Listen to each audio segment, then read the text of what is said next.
بسم الله الرحمن الرحيم. الحمد لله وكفى وسلام على عباده الذين اصطفى.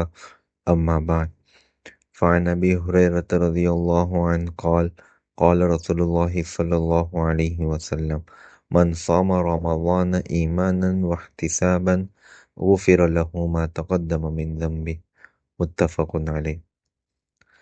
صحابی رسول حضرت ابو ہریرہ رضی اللہ عنہ روایت کرتے ہیں کہ رسول اللہ صلی اللہ علیہ وسلم نے ارشاد فرمایا: جس شخص نے رمضان کے روزے ایمان کے ساتھ اور ثواب کی نیت سے رکھے، اس کے پچھلے گناہ معاف کر دیے جاتے ہیں۔ یہ حدیث رمضان المبارک کی ایک عظیم فضیلت کو بیان کرتی ہے، لیکن اس میں دو اہم شرطیں بیان کی گئی ہیں: ایمان اور احتساب۔ ایمان کا مطلب یہ ہے کہ انسان روزہ اس یقین کے ساتھ رکھے کہ یہ اللہ تعالیٰ کا حکم ہے اور وہی اس کا اجر عطا فرمائے گا، اور احتساب کا مطلب یہ ہے کہ انسان خالص اللہ کی رضا اور ثواب حاصل کرنے کی نیت سے روزہ رکھے، نہ کہ دکھاوے، رسم یا مجبوری کی وجہ سے۔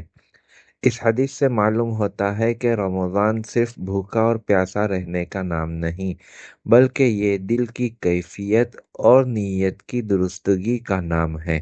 جب انسان اخلاص کے ساتھ روزہ رکھتا ہے تو اللہ تعالیٰ اس کی اس عبادت کو قبول فرماتا ہے اور اس کے سابقہ گناہوں کو معاف فرما دیتا ہے۔ یہ اللہ تعالیٰ کی بہت بڑی رحمت اور مہربانی ہے کہ وہ ایک مہینے کی عبادت کے بدلے میں بندے کی زندگی بھر کی کوتاہیوں کو معاف فرما دیتا ہے۔ یہ حدیث ہمیں یہ بھی پیغام دیتی ہے کہ ہمیں رمضان کو ایک قیمتی موقع سمجھنا چاہیے۔ یہ مہینہ بار بار نہیں آتا اور نہ ہی زندگی کا کوئی بھروسہ ہے، اس لیے ہمیں چاہیے کہ ہر روزہ پوری نیت، اخلاص اور اللہ کی رضا کے جذبے کے ساتھ رکھے۔ صرف روزہ رکھنا کافی نہیں، بلکہ اس کی روح کو بھی حاصل کرنا ضروری ہے، یعنی صبر، تقوی، نیکی اور گناہوں سے بچنا۔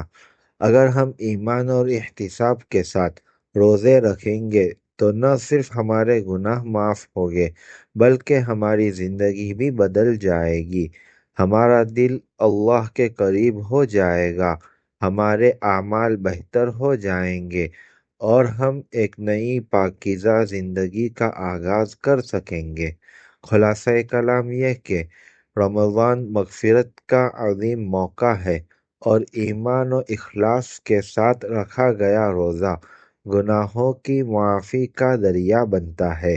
لہذا ہمیں چاہیے کہ رمضان کے ہر روزے کو قیمتی سمجھے اور اسے اللہ کی رضا کے لیے مکمل اخلاص کے ساتھ ادا کرے۔ اللہ تعالی ہمیں ایمان اور احتساب کے ساتھ روزے رکھنے کی توفیق عطا فرمائے اور ہمیں کامل مغفرت نصیب فرمائے۔ آمین۔